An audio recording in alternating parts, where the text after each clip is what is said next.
আমি এতটা অকর্মা ঢেকি যে একটা লেবু ঠিকঠাকভাবে কাটতে পারি না। এই লেবু কাটার জন্য আমি আমার বাবার কাছে, আমার বাবা যখন বেঁচে ছিল তখন আমি অনেকবার বকা শুনেছি। আর এই লেবুটা আমি কোনোভাবেই কাটতে পারি না। আর এটা একদম আমার ব্যর্থতা। আমি খুবই অকর্মা ঢেকি। আমি কিন্তু কোনো একটা কাজের না, সব দিক থেকে অকর্মা ঢেকি। একটা লেবু কাটতে যাই মিনিমাম আমার 5-6 মিনিট ব্যয় হয়ে যায়। তাহলে বুঝেন যে আমি কতটা অকর্মা ঢেকি। তারপরেও ঠিকঠাকভাবে কাটতে পারি না, কোনোটা ব্যাকা তেড়া করে কাটলাম। আর লেবুটা কিসের জন্য কেটেছি বুঝতে পেরেছেন?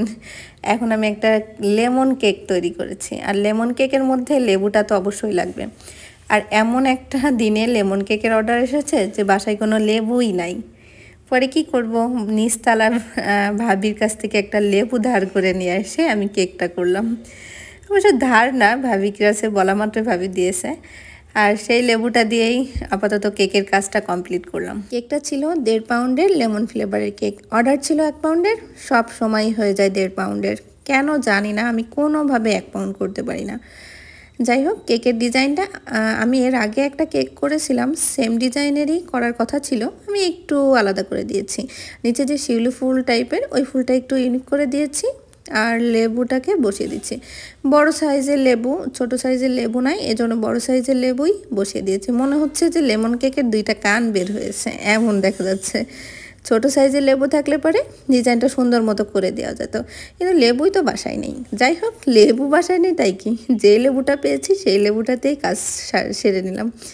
মোটামুটি কাজটা কমপ্লিট করে দিলাম। আর সেম যে কাজটা করেছিলাম, একটু ভাবলাম যে লেবুর মধ্যে আবার একটু ফুল করে দিই, পরে দেখি যে ফুলটা মানাচ্ছে না।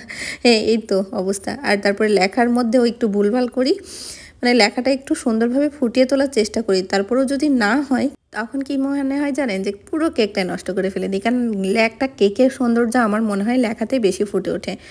লেখার অনেক প্র্যাকটিস করতে হবে, যতটা প্র্যাকটিস করা যাবে লেখাটা তত সুন্দরভাবে ফুটিয়ে তোলা যাবে।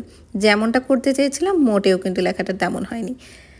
আর শিউলি ফুলের নিচে, শিউলি ফুল না, আমি 2D নজেল দিয়েই এই ফুলটা করে নিয়েছি। শিউলি ফুল এর নজেলটা ছিল, তারপরেও সময় খুবই কম ছিল, কেকটা খুবই অল্প সময়ের মধ্যে আমাকে কমপ্লিট করতে হয়েছে। এই জন্য শিউলি ফুলটা দিলাম না, যে 2D নজেল দিয়ে উপরে ফুলটা করেছিলাম সেটা দিয়ে একটা বর্ডার টেনে নিলাম। আর কেকটার ফাইনাল লুক অবশ্যই জানাবেন কেকটা কেমন হয়েছে। আর আমার এই অকর্মার ঢেকির কাজগুলো যদি ভালো লেগে থাকে তাহলে পেজটি ফলো দিয়ে রাখবেন।